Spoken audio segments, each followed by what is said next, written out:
이 글에서는 낭창에 대해 알아야 할 점들을 공유한다.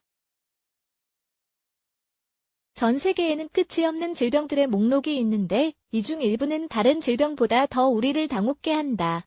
한 가지 완벽한 예가 바로 낭창이다.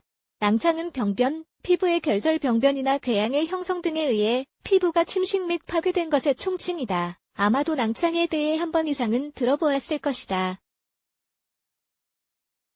아니면 이미 앓고 있지만 아직도 그것에 대해 모르고 있을 수도 있다. 낭창에 대해 알아야 할 점들. 낭창이란 무엇일까? 낭창은 신체의 가장 위험하고 불안정한 질병 중 하나로 간주한다. 그 이유는 이 질병의 주요 특성 때문이다.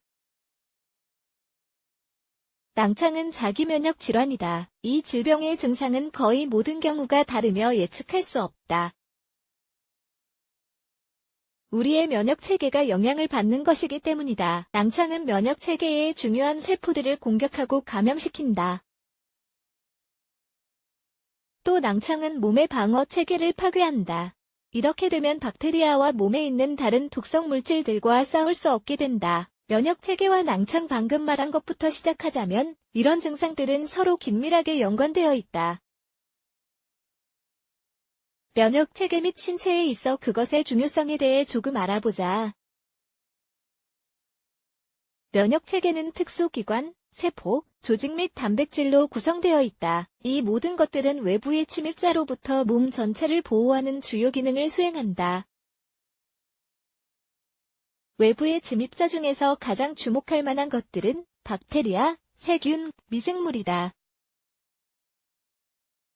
그리고 이것들은 실제로 우리가 가는 모든 장소에서 발견될 수 있다.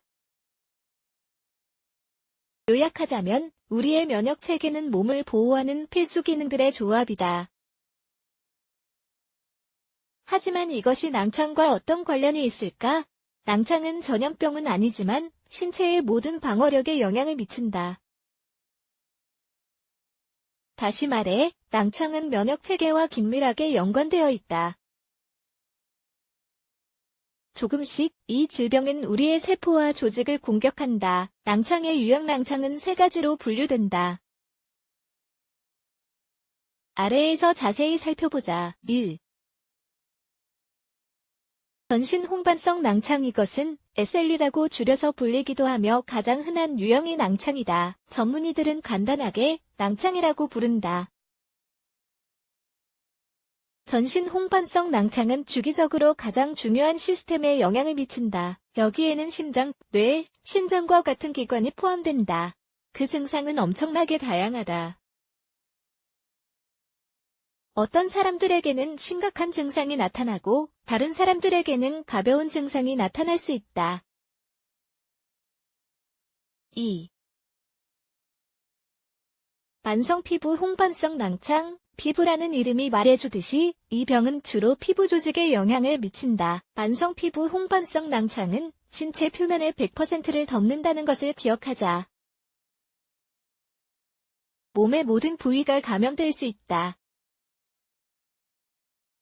그리고 그 증상은 얼굴과 두피에도 나타날 수 있다. 주요 증상은 피부에 붉은 반점이 생기거나 피부색의 변화가 나타나는 것이다. 3. 약물 유발성 홍반성 낭창. 약물 유발성 홍반성 낭창은 전신성 낭창과 비슷하다. 하지만 이 증상은 몸이 특정 약을 거부하면서 유발된다. 다행히도 약의 투여를 멈추면 즉각적으로 증상이 사라지면서 나을 수 있다. 따라서 이 낭창은 전신성 낭창의 증상보다 덜 심각한 경향이 있다. 낭창을 알아보는 것이 가능할까? 이 질병은 복잡하다.